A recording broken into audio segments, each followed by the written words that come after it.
신중호의 신중한 시선 앵커 브리핑을 시작하겠습니다. 미 증시는 3대 지수 모두 약세로 마감했습니다.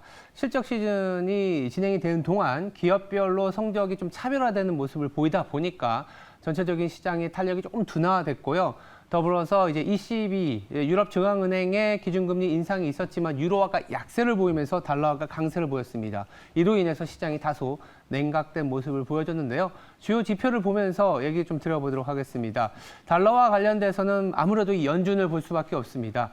보시면 아시겠지만 간밤에 나왔던 미국의 GDP 잘 나왔습니다. 실질로 연율로 보면 2.4%이기 때문에 대략 물가를 4%로 잡으면 6% 내지는 5% 중반의 명목 성장률이 나옵니다. 지금 연준이 빨간 선으로 보시면 아시겠지만 기준금리를 올려서 5.5% 상단을 유지하고 있는데요. 그보다도 살짝 높은 수준의 성장률이니 당연히 연준 입장에서는 기준금리를 높은 수준에서 유지할 만한 그런 근거가 된다라고 보시면 될 것 같습니다.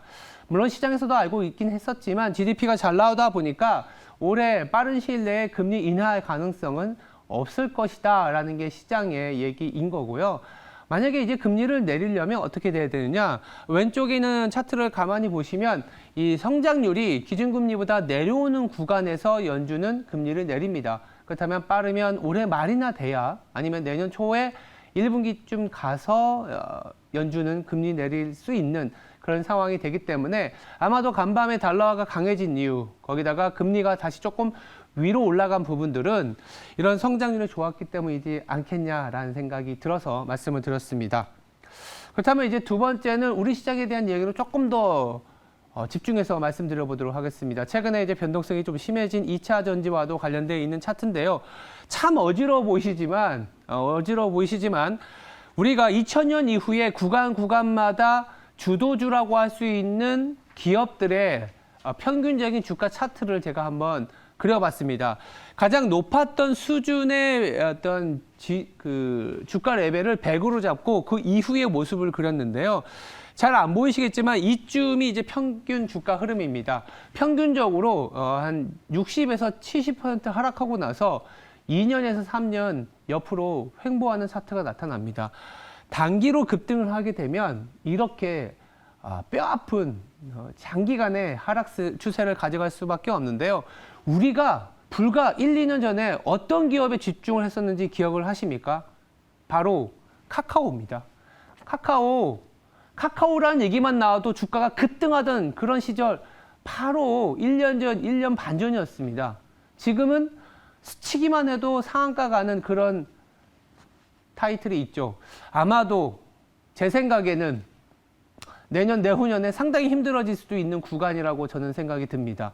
누구나 다 가고 싶어하는 쪽을 가면 힘들어지는 구간이 펼쳐질 수밖에 없습니다. 카카오, 셀트리온, 아모레퍼시픽, 한미약품, 그 이전에 대우조선해양, 기아차에 대한 그런 경험들을 한번 차트를 보시면서 지금 내 포트에서 너무나 지금 스치면 올라가는 종목들이 많다. 그러면 카카오의 교훈을 다시 한번 부각을 시켜야 될 것 같습니다. 그러면 그 다음 차트, 그럼 어떻게 대응을 해야 되느냐? 보시면 아시겠지만 스치면 상한가 가는 그 차트, 그 업종의 거래대금 비중입니다. 최근에 이 업종만, 이 테마만 거래가 됐었어요. 그러다가 최근에는 이게 부러지기 시작했습니다. 거래대금입니다. 주가가 아니라. 두 개 중에 하나는 2차 전지만 거래가 되었었던 상황이었던 거죠.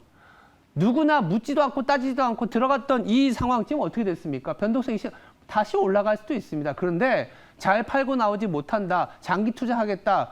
카카오 고점에 사신 분들 장기 투자하겠다고 했지만 2년이 지났지만 굉장히 고통스러워 하십니다. 그런 실수를 다시 범하면 안 된다라는 거죠. 그래서 이렇게 거래대금이 줄어들어도 주도 업종이 빠져나가도 시장이 무너진다? 절대 그렇지 않습니다. 보시면 아시겠지만 3월, 4월에도 거래대금이 이쪽에서 줄어들어도 시장은 살만한 기업들이 있다면 이쪽으로 간다라는 거죠. 최근에 반도체가 다시 올라오고 있지 않습니까? 그동안 철저히 배제되었던 제약바이오가 다시 꿈틀꿈틀대고 있습니다. 이런 업종으로 시선을 좀 환기시켜야 되는 타이밍이 저는 왔다라는 측면에서 말씀을 드렸습니다.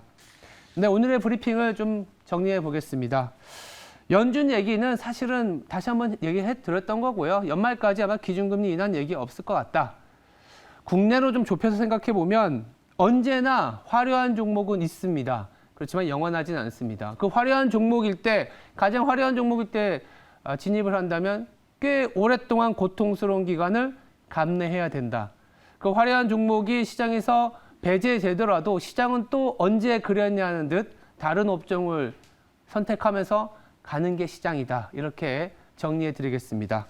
지금까지 신중한 시선이었습니다. 오늘 하루도 성투하시기 바랍니다. 감사합니다.